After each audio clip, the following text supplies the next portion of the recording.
Jautājums, vai Latvija iet uz bankrotu, patiesībā satura arī daļu no atbildes, kā mēs raugāmies uz pasauli. Un tā ir liela problēma. Mēs balsojam par mazāko ļaunumu, neticam, ka kaut kas var mainīties, jebkuras pārmaiņas uztveram tikai kā iespēju, ka mūsu situācija var palikt tikai sliktāka.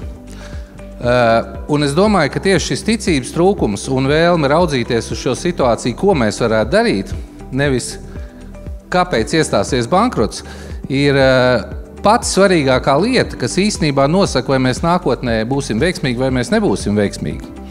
Vai tad nebūtu notikusi Kijeva 3 dienās, ja cilvēki neticētu tam, kas it kā bija nenovēršams. Mums ir arī ļoti reāli izaicinājumi. Tad, kad mēs iestājāmies Eiropas Savienībā, tas bija tā kā uzņemt tevi lielā galmā. Nabaga meitene nonāca lielā galmā, kurā viņa tagad saņēma kūkas un dāvanas pa velti.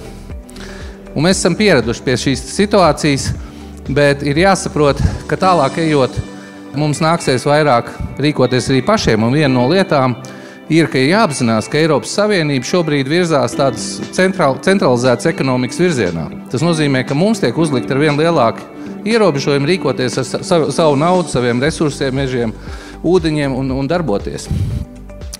Un otra lieta, kas mūs apdraud nākotnē, ja mēs par to nepadomāsim, ir demogrāfija. Jau pēc 25 gadiem mūs būs par trešdaļu mazāk. Tas ir ļoti daudz, mēs esam visātrāk izmirstošā valsts Eiropas Savienībā.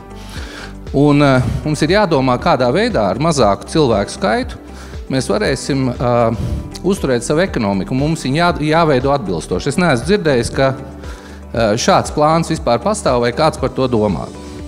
Es aicinātu visus aizdomāties par šīm pāris lietām. Paldies!